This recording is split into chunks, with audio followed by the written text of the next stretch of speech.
Hello again and welcome to a very important mini-series that's beginning this week on immigration reform, comprehensive immigration reform.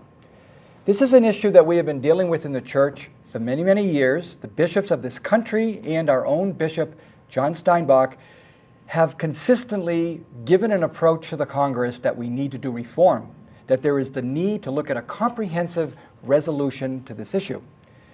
We have three guests today who are going to share with us from different perspectives their own insights into this dynamic.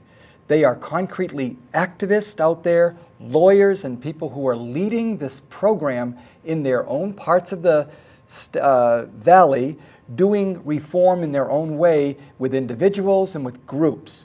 We hope you enjoy this first program and that you join us for 3 weeks in a row as we discuss this issue and its implications for our local people and also for the importance it has, even and in fact more so, for the non-immigrant community. Our first guest is Graciela Martinez, who is the American Friends Service Committee Director of Proyecto Campesino based in Visalia. To her side is Juan Santiago, who is an immigrant from Oaxaca, where many of our community in the valley come from. He witnessed the raids in Madera that we're going to be seeing very soon on the clips that we're going to show you, and is currently a student at Madera Community College. And across from me is Jessica Smith-Bobadilla, who is a lawyer owning a firm here in town and in San Francisco.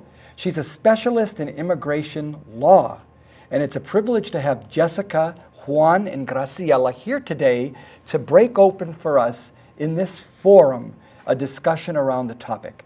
Graciela, Juan, and Jessica, could you begin with an opening statement as to why this topic is so urgent and that 4 weeks is not enough for us to deal with this issue? Well, Jim, you know, immigration has been a very big issue, especially since 1986 when the last amnesty program took place. We've had a lot of immigrants that have come, and we continue to see constantly indignities that are heaped upon our people. We have to remember that these are not just immigrants, we're people, and we're all children of God.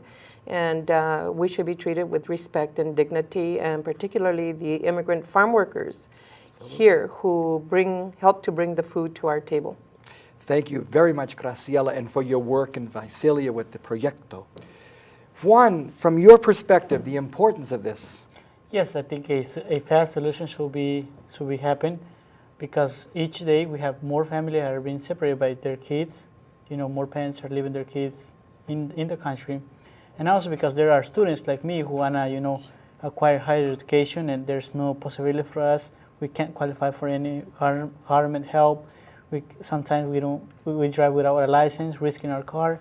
So we're asking a fast solution to this problem. Absolutely. Jessica, as a lawyer, your commitment to this issue. Well, I've worked with immigrants from all over the world for the last 7 years, primarily in the Central Valley with Mexican immigrants, but I've worked with people from pretty much every continent.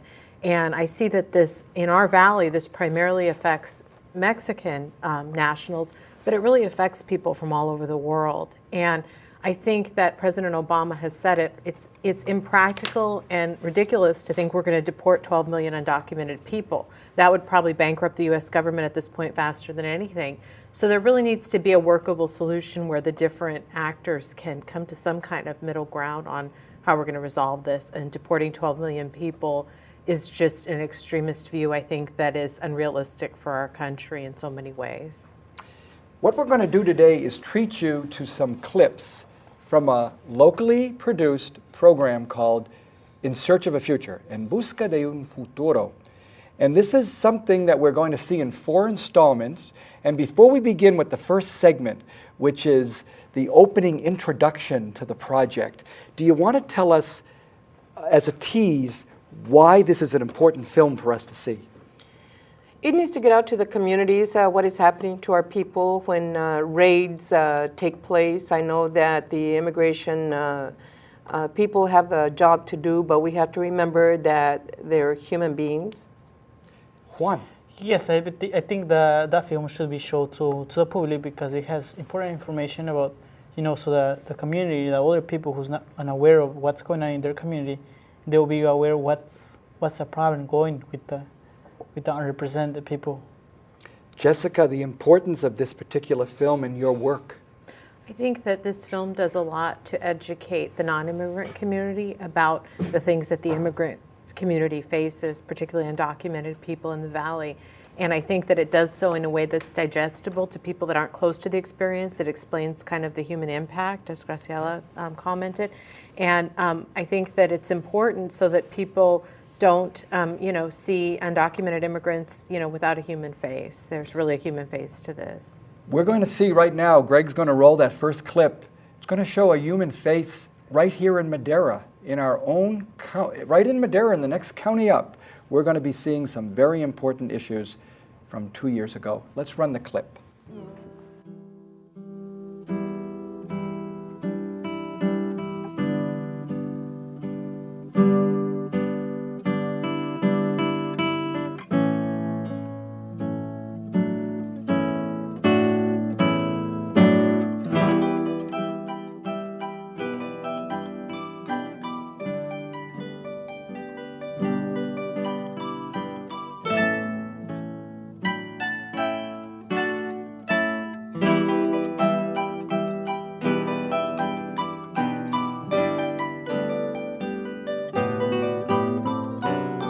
Madera.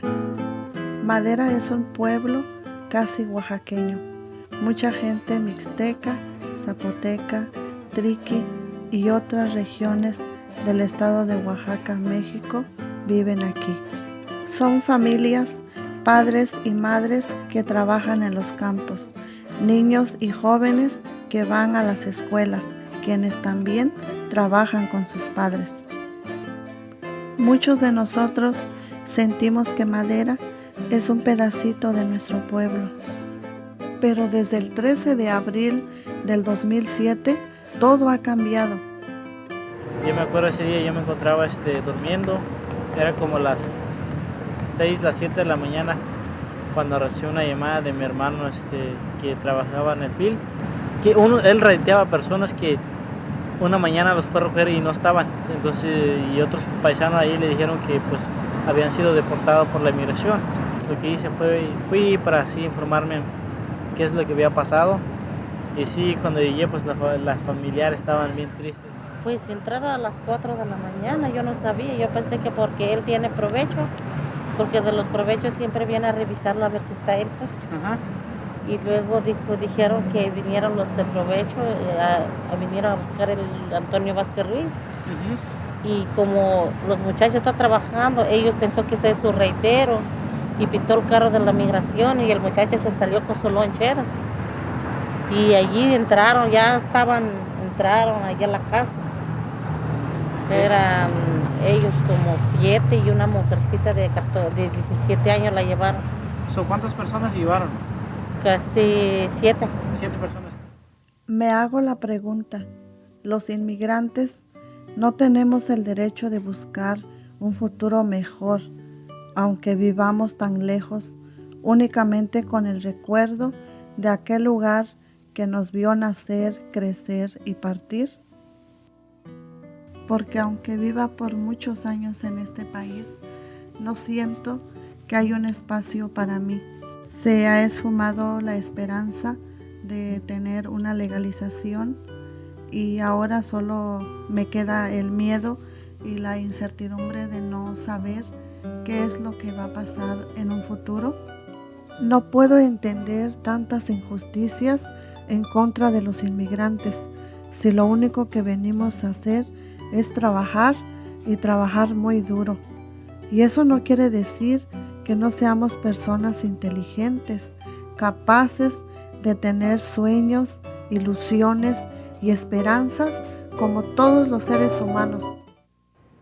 So like we said, this movie documents the life of the people that was devastated at that day in Madeira. And you know, like it was mentioned in the movie, we only come to this country, you know, to progress in our life and also look for a better future.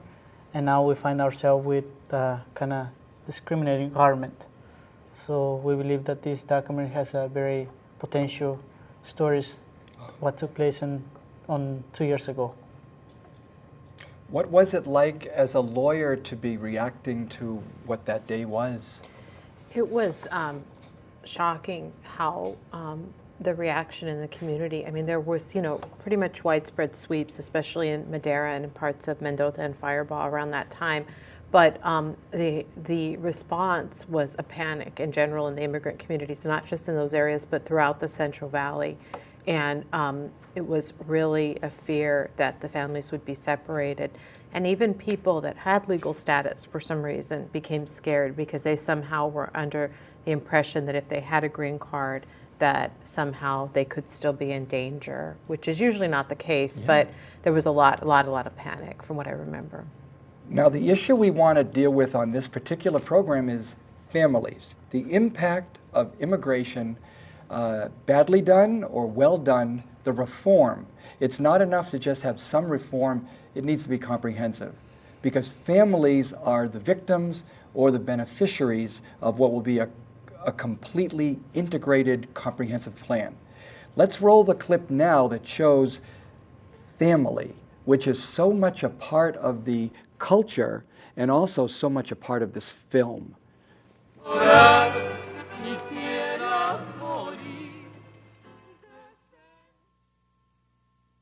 A mi familia es lo que más valoro y por ellos era que estaba buscando en mi pueblo lo más que se pudiera para salir adelante, pero en tanta búsqueda me di cuenta que eso no iba a ser posible. Me podría llevar muchos años trabajando, pero nuestra situación iba a seguir siendo la misma, sobre todo nuestra situación económica. Entonces yo pensé, si quiero salir adelante, pues tengo que ir a Estados Unidos. Tenía 20 años. Desde ese momento ya nada ha sido igual. Se rompió la cercanía con mi familia, con mis raíces. La otra parte de mí se quedó con mi pueblo. Me da mucha tristeza pensar que nunca podré recuperar el tiempo perdido, el tiempo que estuve lejos, pero es que no tenía otra opción. Si hubiera sabido cómo era la vida aquí, creo que no me hubiera venido, o por lo menos viniera más consciente de la realidad. Unfortunately, we have to take our break right now, but when we're back, Graciela and Juan and Jessica will help us see some more segments and tell us more about this important issue, In Search of a Future.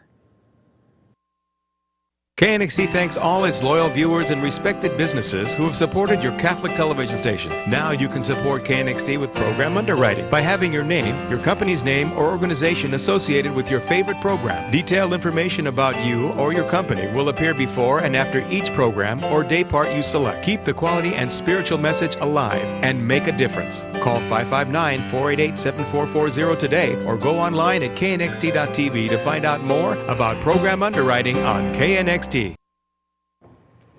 Hello again, and welcome to the second part of this first program we're doing of 4 on immigration reform. We just saw parts of a film, In Search of a Future. I wonder if Graciela could tell us a little bit about that last segment about family and the implications it had even in your Proyecto Campesino down in Visalia, because this is something not only about Madeira.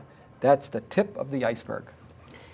It's heart-wrenching, Jim, to see families. You can imagine if it was your children, my children, seeing their parents being shackled, in effect, and taken away, and not knowing, being uncertain of their future. And it's the tactics that are being used to separate these families bring to mind tactics from way, way back of how families were treated and separated. And it's sad. It's very sad to see the fear in the faces of the families. We have 2 more segments that we did want to show you. It's not the full film that we're showing, but 4 of the 7 segments. So let's roll the clip that's very interesting called Life in the U.S. Because a lot of us who were born here, live here, and have an experience of the United States life, it's not the same across the board, trust me. Let's watch this segment.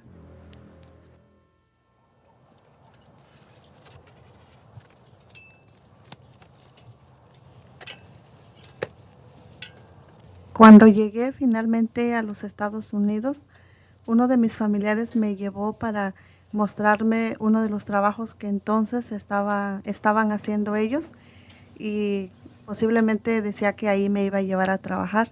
Entonces fui para conocer ese trabajo, pero nunca antes había imaginado que ese tipo de trabajo existía. No sé cómo describir lo que sentí, pero fue horrible porque en mi pueblo, a pesar de que sabía hacer trabajos de campo, pero nunca había visto ese trabajo que vine a ver por primera vez en Estados Unidos. ¿Cuántas horas ustedes trabajan? Pues por contrato trabajamos más o menos 7 horas. 7 horas. Por contrato, pues como es por contrato no trabajamos las 8 horas. Oh, ok. Pero cuando llueve y todo eso no trabajan, ¿no? No, cuando llueve no, pues todos nadie trabaja cuando llueve aquí en el campo. Nosotros nos levantamos a las 4, 3 y media, según la persona. De la mañana. ¿A qué horas pasa el raitero? ¿A qué horas pasa por nosotros? ¿O a qué horas pasamos por ellos? Yo me levanto a las 3 y media. Empecé a conocer la realidad que viven los inmigrantes en el valle y es una vida muy difícil porque aquí tanto las mujeres, los hombres, todos hacemos el mismo trabajo, pero las mujeres tenemos que levantarnos más temprano todavía para que nos dé tiempo de preparar todo lo que vamos a llevar al trabajo, nuestra comida y también llevar a nuestros hijos para que nos los cuiden. Y regresando del trabajo es igual, regresar muy tarde, cansadas y recoger a nuestros hijos, atenderlos y hacer lo mismo para el siguiente día. This portion of the documentary really struck me, Jim, because I am an immigration attorney and I meet with a lot of people that remind me of the people in this documentary.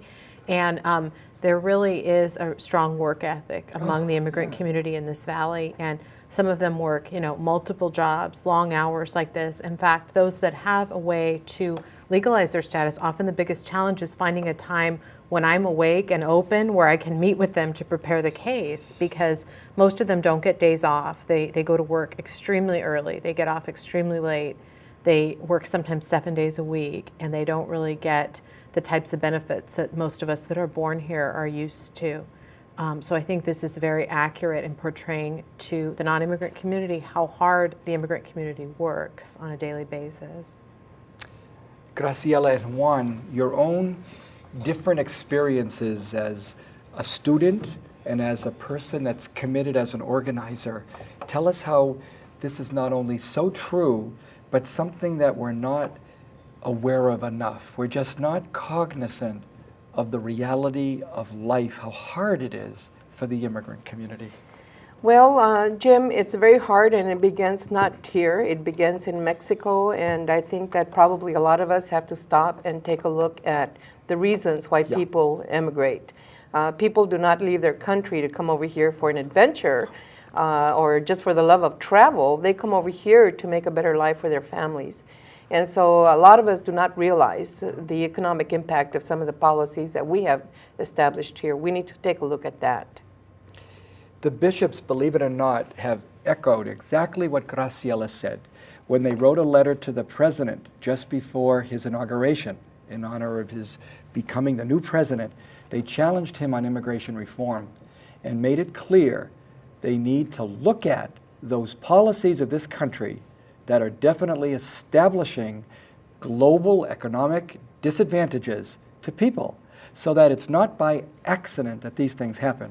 It's not by some catastrophe that's natural. It's human caused, a lot of it. We have to face up to this. As a student, Juan, a young person, you're the youngest one here, what would you want to share with our viewers? Yes, I kind of agree with Graciela, but also as an indigenous, we for many years have been immigrated between Mexico, but now the difference is that we are immigrated to a new country, a country sometimes who doesn't welcome us. Oh, yeah. We face a problem in language, in a lot of things that is not accessible to us. So speaking as an indigenous, we kind of like, besides having the barrier of the Spanish language, we still have to face that. Remind us, because you're speaking English now, that even Spanish is not your native tongue. Yes. Explain that to the people, that Oaxaca has its own language. Yes, in Oaxaca there's a 7 region, and each region has its own language, own way of dress, own astronomy. So it's whole different. When I immigrated to this country, my Spanish was so basic that I doesn't feel that, comfortable to have a long conversation in Spanish. Wow. So I had to both advance in Spanish and English. So that kind of problem our community face in this country, and still when we have more anti-immigration laws. And you've done so well. It's amazing. You're at school, you're working hard, but it's not an easy life. It's not the life of a happy camper. It's just not. And we sometimes think, oh, everyone else did it this way. We just pulled ourselves up by our back. That is a great illusion, pulling yourself up by your bootstraps. That's if you've got the boots, and if you have straps, and if you can do this, and the economy helps you do it. And it's very harsh. And if we don't remember this, we're missing the point. Jessica. As an immigration attorney, I've often noticed that older generations of immigrants from different groups, often there's a lot of myth making about how my grandparents did it the honest way. And really, when you look at the history of a lot of different groups, there was a lot of struggles that people had to go through. Sometimes they had to work out their status over time. It used to be much easier for many groups to come here, and it was almost like you just applied at the port of entry. But that's one of the things that I think is often the most disturbing, that there's a lot of myth making. And then when you really ask someone, what documentation specifically did your grandfather have when he came over? They don't know. They just assume because he ended up with status that it started out the right way. And that's not always the case if you look into the details of different groups. Yeah. The more we do these issues, these next 3 weeks now after this one, we're going to find how complex this is, how the myth-making that Jessica alluded to is so severe, and how important it is that we have programs like this with different guests, every panel different, to have this issue brought up, because there's a lot to learn.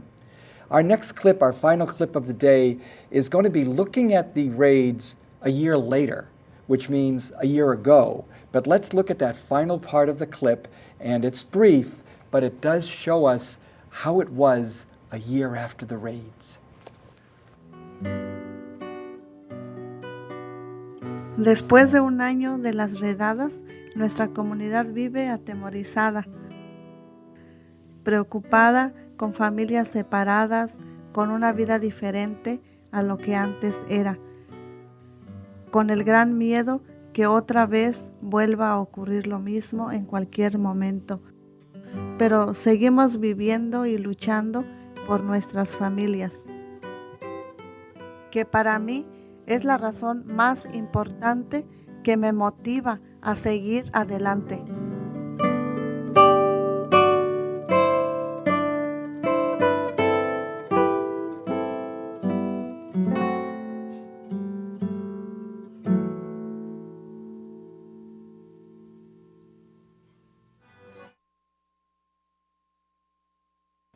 Well, I hope you enjoyed the 4 clips we gave you from In Search of a Future. This is an important documentary just recently produced by the American Foreign Service Committee. Basically, Pan Valley Institute here in Fresno has these available for you. You could be in touch with the station for more information. If you liked this program and want to find out what about this other series and can I receive copies, be in touch with us, 559-488-7440. I'd like to give each of our guests a final thought, a chance to give a final thought about this program and about immigration, something that they know we need to say before we close the program. Graciela. Well, Jim, thank you very much for making this possible. It's needed so that we can raise some more awareness amongst our people about the desperate, and I say desperate, need for immigration reform, something that can benefit all the people that have been here. Some of them have already been here 15, 20 years and have really just become part of our society. And they've earned their citizenship already, so we need to really push for a very comprehensive immigration reform. Juan. Yes, thank you for inviting us. I think this dialogue should happen more often in between a lot of other places, faith community, with many other organizations.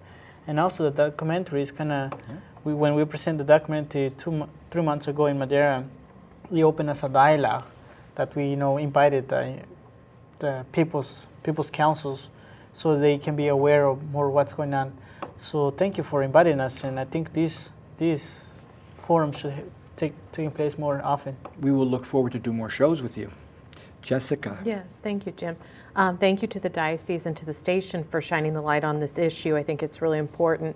Also, I think in terms of talking about reform, I think, a lot of what we talk about comprehensive reform on the side of enforcement, we talk about building walls and things like that. And I think that that's not, in many ways, it's not a very humane way to deal with people, but it also doesn't make a lot of sense. I think in recent immigration history, talking about like the last 20 years, there's never really been an incentive in the system for people to wait outside and have realistic wait times outside of the country. If that was a reality as part of a comprehensive reform, I think that maybe the people that are disturbed by the numbers of people crossing the border, without documents would decrease significantly. Immigrants are making rational choices. They're not going to wait years separated from their spouse or children. If there were rational incentives for them to wait outside, I think they would wait outside a little while and try to enter the country in a way that followed, the law of the United States. The problem is now that the system is just so backlogged and separates families for such long periods of time that it's not rational to stay separated from your spouse for 7 years or your children for 15. I want to thank our panel of Graciela Martinez, Juan Santiago, and Jessica Smith-Bobadilla for being here today to share on this important topic. We'll be back again next week at this very same time, around this very same table, with very different people. And we'll be going into another issue about what are some real ways we can deal with this. God bless.